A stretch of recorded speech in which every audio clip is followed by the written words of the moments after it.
तृणमूल कांग्रेस का जन समर्थन और मनोबल नीचे गिरता गया और जैसे ही हिंसा मुक्त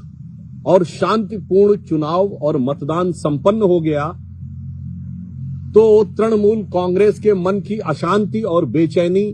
बहुत बढ़ गई और जैसे ही एग्जिट पोल के रुझान सामने आए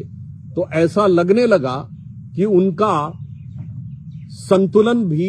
पूरी तरीके से खोने लगा और देश के इतिहास में पहली बार ऐसा हो रहा है जब किसी ऐसे राज्य में जहां पर की चुनावी हिंसा एक सामान्य और सहज बात हो गई थी, 2018 के पंचायत चुनावों में 75 लोगों की हत्या हुई थी। उस राज्य में यदि विधानसभा के चुनाव बगैर कोई विशेष हिंसा के संपन्न हो जाएं और तब किसी के मन में आपत्ति हो तो मेरा सवाल उठता है कि संविधान किन लोगों के रहने पर खतरे में है। अब जिस प्रकार से तृणमूल कांग्रेस ने अनर्गल निराधार आरोपों को मुद्दा बनाकर सर्वोच्च न्यायालय जाने का प्रयास किया, ये भी उनकी चिर परिचित छटपटाहट और बौखलाहट का ही एक प्रमाण है। विगत 10-12 वर्षों में भिन्न भिन्न न्यायालय के स्तरों पर लगभग 80 बार से अधिक टीएमसी कोर्ट जा चुकी है और हर बार उसे मुंह की खानी पड़ी। सर्वोच्च न्यायालय ने भी आज स्पष्ट रूप से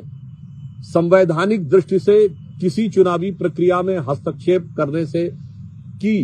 तृणमूल कांग्रेस की याचिका खारिज कर दी। उल्लेखनीय बात यह है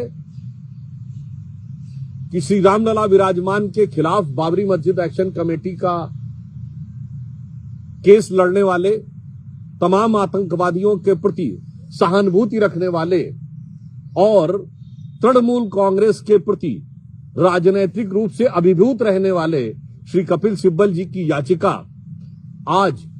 पूरी तरीके से खारिज कर दी गई। अब उनके मन में जो प्रश्न उठता था कि उनको अमुक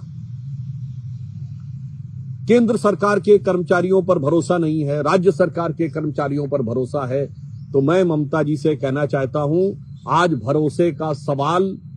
आपके खुद के ऊपर है। जब आईपैक के ऊपर रेड हुई तो ये पहली बार ऐसा हुआ जबकि कोई मुख्यमंत्री स्वयं वहां पहुंच गई, अर्थात उनको अपनी पुलिस और अपनी राज्य सरकार की एजेंसी पर भरोसा नहीं था।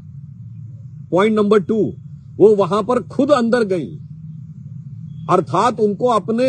पर्सनल स्टाफ पर भी भरोसा नहीं था। पॉइंट नंबर 3, उन्होंने खुद उठाकर वो हरे रंग की फाइल अपने हाथ में रखी, अर्थात उनको अपने किसी निजी सहयोगी पर भी भरोसा नहीं था। तो जब भरोसा स्वयं तृणमूल कांग्रेस की सरकार को अपनी ही सरकार अपने कर्मचारियों और अपने ऑफिस पर नहीं है तो यह इसलिए है क्योंकि जनता का भरोसा पूरी तरीके से उठ चुका है। और मेरा ये सवाल है इंडी गठबंधन से और सारी देश की जनता को ध्यान से इस विषय को देखना चाहिए कि जहां पर शांतिपूर्ण मतदान होने पर, हिंसा मुक्त मतदान होने पे, हत्याएं न होने पर किसी को समस्या उत्पन्न हो रही है, इससे बहुत साफ है कि हिंसा, दबाव,